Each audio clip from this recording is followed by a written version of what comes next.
The doctor's office forgot to get the prior authorization, and now you're billing her $5,300 for your paperwork? Hey, I'm Nate, and this is Med Bill Busters on Racket Busters. We call the companies overcharging you and bust the game, one call at a time. Quick housekeeping.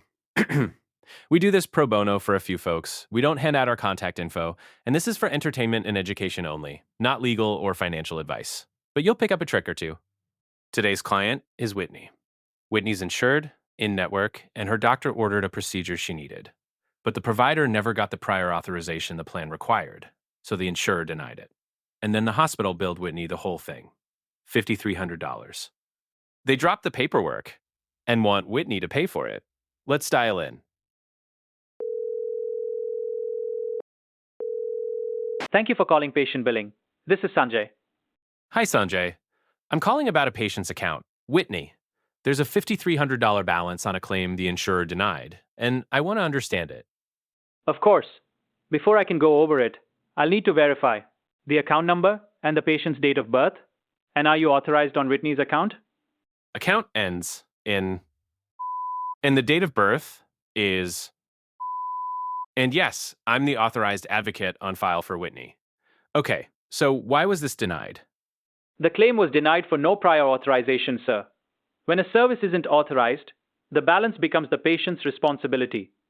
No prior authorization, so it's yours. The magic words. But nobody's asked the real question. Whose JOB was it to get that authorization? Watch. Here's the thing, Sanjay. Whitney was in-network. For in-network care, getting the prior authorization is the provider's responsibility, not the patient's. Your office was supposed to obtain it, and didn't. So why is Whitney paying for your office's miss? Well, the authorization wasn't on file, so the system billed the patient. That's just how it processes. That's how it processes. Let's talk about why that's not Whitney's problem. Let me pause the call. Quick pause. Prior authorization is when your insurer has to approve a service before you get it. Here's the part they lean on you to forget. When you use an in-network provider, getting that approval is the provider's job, spelled out in their contract with your insurer. If they forget and the claim gets denied for no authorization, that's their administrative failure, and their contract says they eat it. They are not supposed to bill you for their own missed paperwork. The one exception is if they warned you in advance, in writing, and you agreed to pay anyway. No warning? Not your bill. Okay, back to the call. So, unless Whitney signed something agreeing to pay for an unauthorized service, and she didn't, this denial is on your office. Write it off. Can you do that, or do I need your supervisor? That's above what I can do. Let me get my supervisor. One moment, please hold. Please hold. Your call is important to us. A representative will be with you shortly. Your estimated wait time is 4 minutes. Whose job was the prior auth? Straight to a supervisor, every time. Here we go. This is Femi, one of the billing supervisors. I understand there's a question about an authorization denial? There is, Femi. Whitney's in network. Your office failed to obtain the required prior authorization. The claim was denied, and now she's billed $5,300. That's a provider write-off, not her balance. Well, patients are encouraged to confirm their authorizations before a procedure. If it wasn't secured, that's ultimately a shared responsibility. Shared responsibility. Translation: we forgot, so let's split the blame with the patient. No, the contract doesn't say shared. Watch. It's not shared, Femi. Your payer contract puts the prior auth obligation on the in-network provider, your office. A denial for no authorization, when you were the one required to get it, is a contractual write-off. You can't bill Whitney for it unless she signed a waiver accepting the cost. Did she? Because there's nothing on file.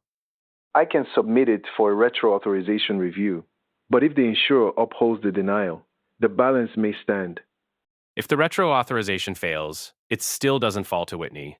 It falls to the office that missed the deadline.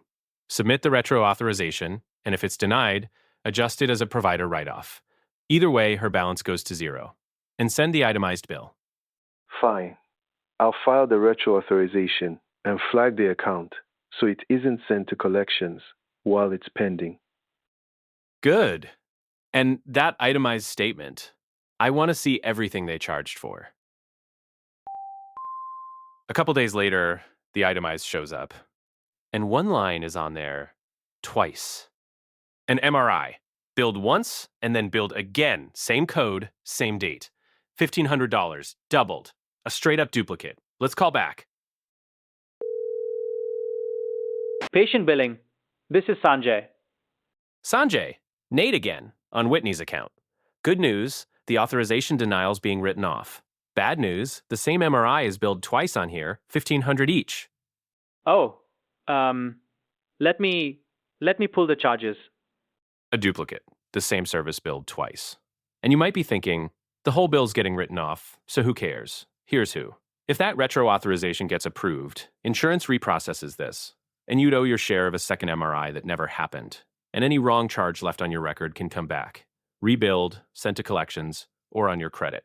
So you fix the error now, even when today it costs you nothing. Yes, I see it posted twice. The second one is a duplicate. I'll remove it. Appreciate you, Sanjay. Now the record's clean. No phantom MRIs sitting there waiting to resurface. So let's add it up. A $5,300 bill Whitney never should have gotten, gone because they missed the prior authorization, and that duplicate hiding inside it, corrected so it can't come back on her. Her balance, 0, and it stays that way. Whitney did nothing wrong.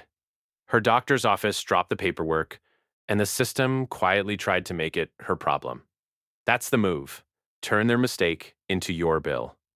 If your claim was denied, no prior authorization, ask one question. Whose job was it to get it?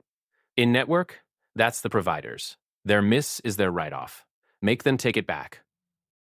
That's another one in the books. If this helped, you know what to do. I'm Nate, and remember, they're counting on you not to call, so call. See you next time.